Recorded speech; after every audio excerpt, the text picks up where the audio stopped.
Hello, it's Phil at Digital DJ Tips, and I have the Reloop Jockey 3 Remix DJ controller to show you today. This is a follow-on to the Reloop Jockey 3, and it is identical, apart from some labelling and some coloured lights and so on, to the Reloop Jockey 3. It's a compact, heavy, more than 5 kilos, really heavy, all metal controller, really nicely made.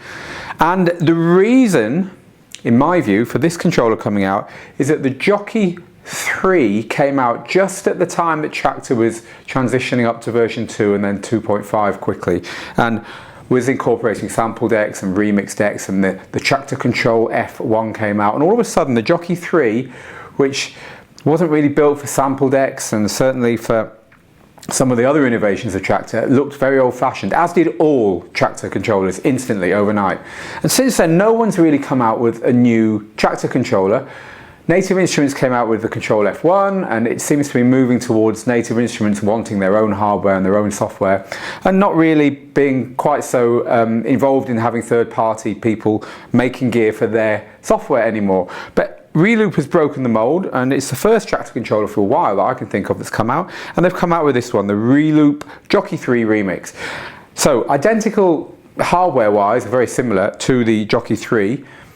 The differences are the firmware and the mappings that come with it. Reloop spent 2 months on making the mapping for this, and there's a whole new layer to the controller just for what I call macro effects. Well, not only me, macro effects, where you program a lot of effects on one control. So you might have 3 parameters changing. You just hit a button and then one control will do 3 things for you. So you can get some real instant gratification, if you like, without spending ages setting them all up and then moving them all individually or mapping and things like that. So performance-based stuff they've built into this. So to show you what that means in real life, let's have a little look at it. I'll power it up and we will play with some functions. So let's look first at some of the basic functions of the controller, and I'll talk you through what's on it. So obviously the jog wheels, the transport controls across the bottom, and then it's a 2-channel controller. So there's 2 channels down here which have everything you'd expect on them. They've got gains and then the EQs and load. There's a library area up here for loading. Now each channel can be one of each of the 4 Traktor decks, or it can be a insert for either phono or line inputs at the back, or the microphone, and they can feed through the unit as a standalone mixer, so you don't need your laptop, or they can go through software, and so you can use Traktor's decks C and D, one of them for a microphone if you want, or use them both for your external decks. However, the best use of this controller and the best use of Traktor decks C and D is for remix decks, or rather sample decks, because it doesn't have the full remix deck capability that the Control F1 has. It remains the only official controller for the remix decks, Traktor's own controller. So apart from that, this does have sample decks and also that effects layer that I told you about, and a few other tricks up your sleeve as well. But the way you'll probably use this is to have decks 1 and 2 set to your usual track decks, playing tracks, and 3 and 4 set to sample decks. Now, the first thing to talk about is the fact that there are 2 lines and 4 channels, you know, 4 Traktor decks. The other 2 have their own volumes here. The sample decks have got 2 volumes here. So this is kind of like similar to the way that the S2 does it, and similar way to the way that the Z2 does it as well, the Z2, the mixer from Traktor. That you get kind of like 2 plus 2 rather than 4 true channels. Of course, if you wanted to, you could switch the sample decks at the top here on the toggles, and then you could control them fully from here, but you don't have to. If you just want to tweak the volume, you can do that here. So let's look at the real, let's just continue the quick tour of what's here. Obviously there's 4 kind of like performance pads here. There's 4 buttons here, mainly used for looping and for sample control.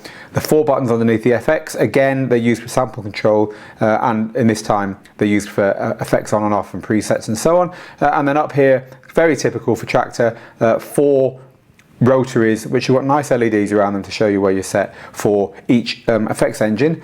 And then the 2, they're rather short pitch faders, but actually they're very accurate to 100th of a BPM, so you can't really complain at that. The jog wheels are very nice, typical Reloop, low, they feel good, they're weighted, a little bit smaller than the Terminal Mix 2 and the Terminal Mix 4, but still nice jog wheels.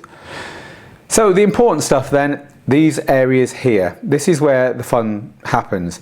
This is where the modes are all switched and where you can have a little bit of fun messing around with stuff. So let's get a piece of music playing and talk through some of these modes. So the first one, the obvious one, is the roll, top left of these 4 functions, and this is just the classic drum roll, loop roll effect, which sounds like a drum roll when you've got a drum beat on it.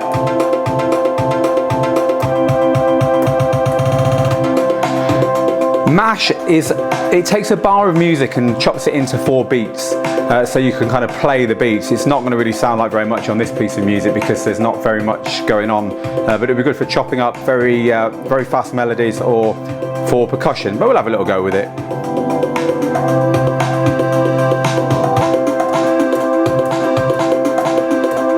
So it's taken a bar and I can play the individual parts of the bar. As I say, not the best piece of music to demonstrate that on. Sample mode, when you hit sample mode, you'll notice that suddenly these are blue and things start to flash and show you what you can do. For instance, here that's telling me I can play and stop the sample there. You can select samples at the top and so on. It's got the whole sample deck mapped onto this. They've thought of it right from the very off, so there's controls for everything on the samples, and there's a sample volume, of course, as I told you about, but there's also individual filters and volumes and so on for the sample decks. Remix mode is the clever one. This is the one that everyone talks about. When we hit remix mode, this button goes green, and then we have various parts of the controller that do different things, completely different things to what you would expect them to do. So for instance, there's kind of like a distortion crusher effect on this fader. And the more you move it down, the more it gets distorted. Up here, we've got a gator.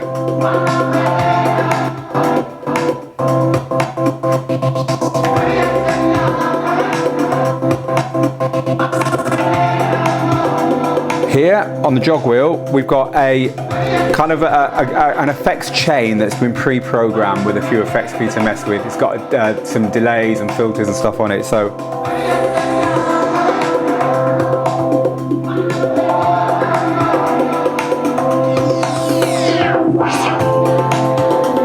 and then here there are some like a freeze roll effect. So this is where it'll freeze the tune but leave an echo going. So if you wanted to mix quickly into something else at the end of this bar, then you'd probably go something like this. Bang, and drop something else in there. As soon as you take your finger off this, you're back in. Oh, you should turn it off like that, you're back in. So they're pre-programmed and they're all pre-mapped on here so that you don't have to do anything else. And then while you're in this mode, you can also still access the roll mode and the mash mode, which they count as part of the remix deck paradigm, if you like. So all there that you can just use out of the box. Of course, you've also got all your normal effects. If we turn remix mode off, at the top here, you've still got all your normal effects that you can switch on and use here. And they've actually got presets as well. So if I was to hold down the shift button and press these buttons here, it'll switch in some preset effects into the simple effects in Tractor.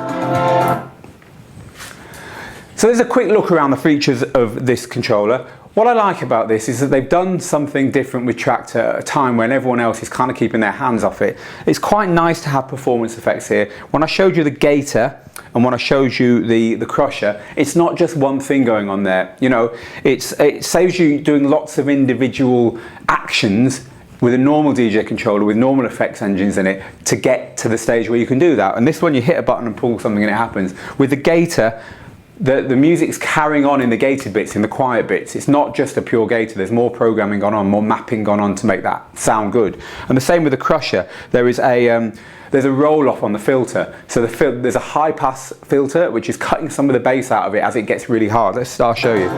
So as this crusher gets to the bottom, the bass will go. There's no bass there. If there was bass there, it would be too much. So, you know, there's been thought gone into the programming of the macro effects, so you don't really have to think about it to get some nice stuff out of the box. Of course, you can go into the mappings and change this stuff yourself. So I like that. I like the fact they've done that. It's a really nicely built controller. It's versatile because you can plug all kinds of things into it around the back. It's not fiddly, even though it looks quite compact. It's kind of like spread out enough The things I don't like about it, it comes with Tractor 2 LE, which is cut down. It limits you to the number of decks and hot cues and some of the things you could do with the effects. You're really going to want to upgrade to Tractor full version. Luckily, the full version is only about $80. It's about the same amount of money in euros and pounds, I think. So it's not what it used to be to upgrade. It doesn't cost a massive amount more to upgrade. So that's one disadvantage. Another disadvantage I would say is that, you know, when you switch into this remix mode where the whole thing is available to you to do lots of weird and wonderful things, there's only actually 4 pre-programmed sets of effects, of macro effects on there, and you can't just switch. You can't just say, hey, I want that to be, you know, something else. It's not that easy. You have to go into the mappings and get used to mapping it yourself in order to do that. So it's a little bit inflexible out of the box in that way. Having said that, what they've given you is nice. So there you have it, a first look at the Reloop Jockey 3 remix. There's a full and extensive review of this unit over on digitaldjtips.com. Thank you for watching.